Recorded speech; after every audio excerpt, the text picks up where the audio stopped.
foram, na realidade, pontos do relatório apresentado pelo Ministério da Ciência e Tecnologia e da Saúde. Primeiro, eu fiz parte de 2 reuniões do Ministério, elas contemplam 5. Eu não fui notificado de nenhum resultado. Então, os argumentos apresentados, ao meu ponto de vista e da população, pela transparência dos resultados apresentados no portal do Ministério, eles são questionáveis. Tá? Então, nesse relatório, e o doutor Jailson e o doutor Pedro não mostraram, compostos que eu formulei no laboratório, que são de minha propriedade. Toda a estrutura nanoencapsulada, ela foi desenvolvida no meu laboratório pelos meus alunos. Eu gostaria de deixar isso bem claro. E ela fez parte de um relatório que não é de competência desse Ministério avaliar. Eu não vou descrever o meu currículo, mas eu só quero dizer uma coisa, que os 11 trabalhos publicados da fosforolamina fazem 10% dos meus trabalhos. Então, eu tenho outros trabalhos que eu me empenho a desenvolver nessa mesma área de desenvolvimento de compostos que têm um potencial antiproliferativo e antimetastático.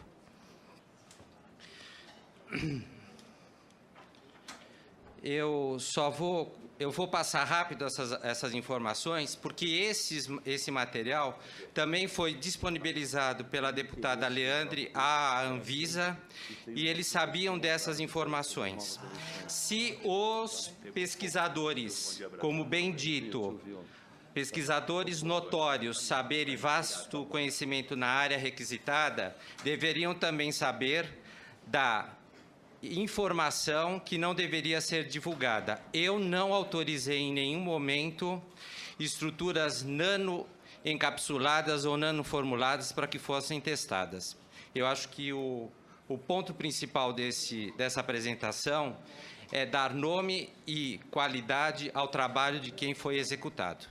Então, os meus resultados, eu vou passar todos, porque o grande questionamento da mídia é que não tem ciência ou conhecimento, não tem artigos, eles existem e eles estão todos publicados. No último diapositivo tem as 2 últimas publicações que estará disponível. Uma foi em 2014 e a outra em 2016, no mês de abril, dessa estrutura nanoencapsulada. E um detalhe importante, que todos os experimentos que foram realizados, eles não chegaram na mesma curva de concentração que eu utilizei. Então, eu não consigo avaliar se um produto é efetivo ou é inefetivo, ele é seguro ou inseguro, porque a concentração molar que foi apresentada não é a mesma que eu cheguei para realizar os testes in vitro e in vivo.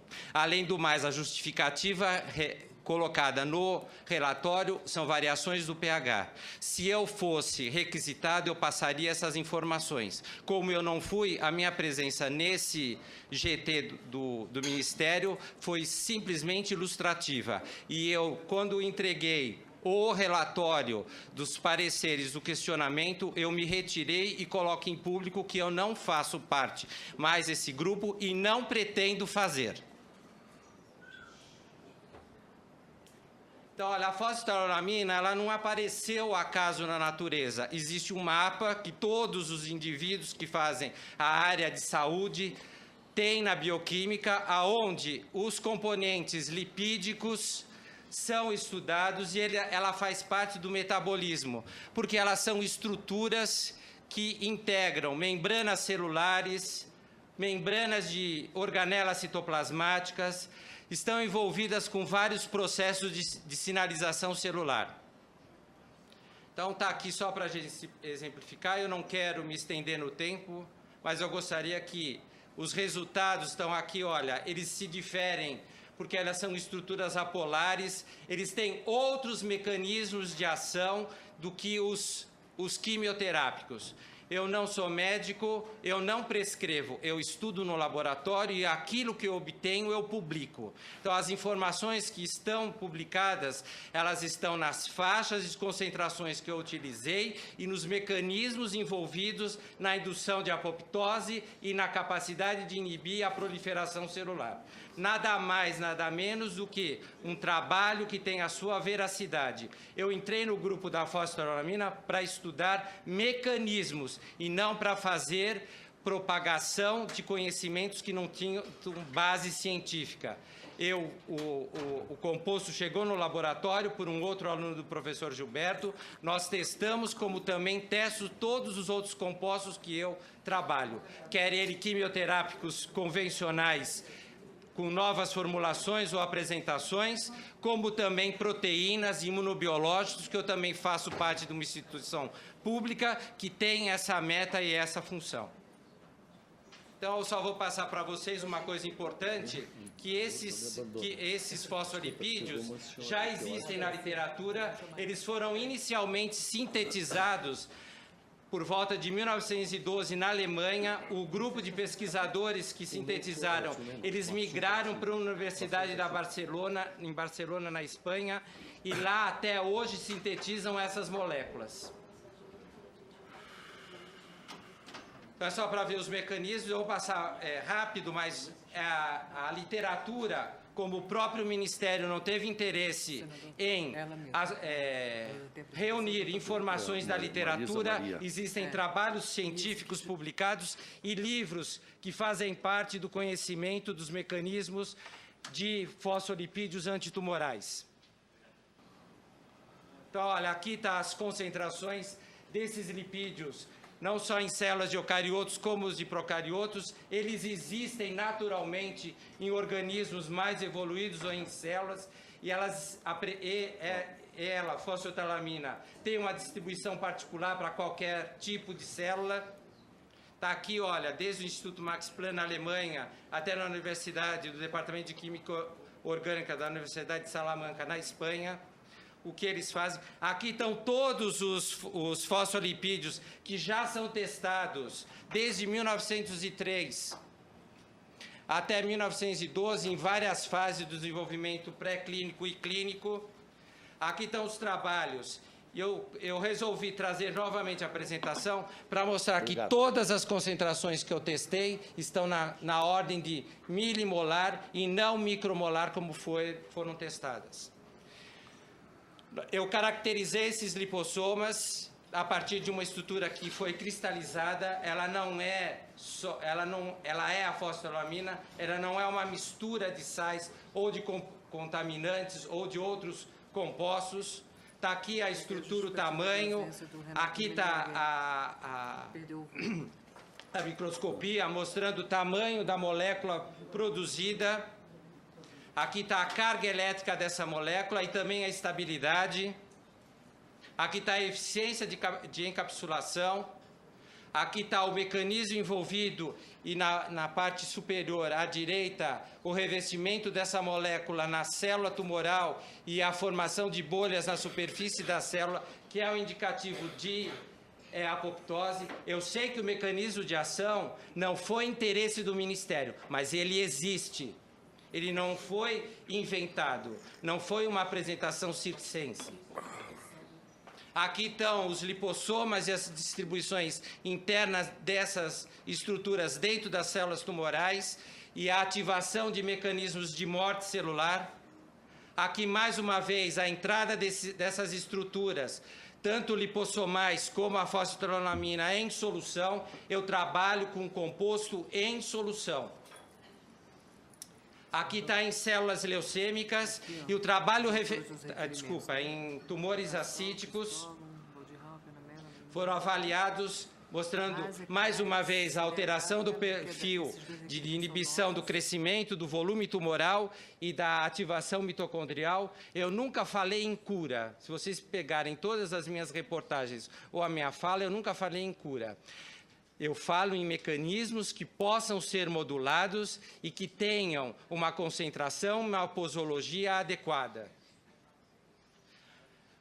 Em melanoma, mais uma vez mostrando os mesmos mecanismos. Aqui uma tecnologia de ponta mostrando por PET-CT, que é o mesmo exame laboratorial realizado em pacientes, para que eu possa detectar o tumor e acompanhar a formação de metástases. Ele foi usado para esse estudo em modelo animal. Aqui está a parte ultraestrutural do que ocorre numa célula tumoral humana de melanoma. Esse é o grupo controle, é o núcleo e as organelas citoplasmáticas, e aqui é o material genético, são os cromossomos. Aqui num outro aumento, mostrando a organização dos cromossomos e a distribuição das organelas. Aqui o que ocorre com a célula quando é tratada. Então, olha, ela tem toda uma destruição, formação de bolhas na superfície da célula e toda a parte interna, toda ela fragmentada. Aqui as alterações do espaçamento da membrana externa e da membrana nuclear. Aqui a eletrodensidade das mitocôndrias provocadas pelo tratamento com a fosfetanolamina e as alterações das cristas mitocondriais, indicativo de que o processo apoptótico ocorreu, que em melanoma, eu vou ser bem rápido, mais uma vez em melanoma humano, mais uma vez uma tecnologia de PET-CT, e o trabalho que foi comparado pelo Ministério, que diz que é maior do que 99% de fosfetanolamina, é um trabalho de implantação de células de leucemia em um modelo animal. Eu não trabalho com síntese porque eu não sou químico, eu trabalho com mecanismos de ação. Então, o trabalho referenciado foi esse, ele se trata de um mecanismo que avalia os efeitos antileucêmicos numa revista especializada na área oncológica. Aqui, mais uma vez, as concentrações, mostrando a massa que foi disponibilizada e tratada. Mais uma vez, os resultados, mostrando a apoptose. Aqui, em células humanas de mama.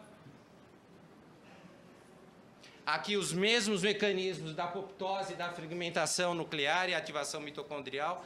Aqui, uma aluna que desenvolve o trabalho para compreender os mecanismos induzidos da apoptose independente da ativação da caspase 3, nesse mesmo modelo experimental.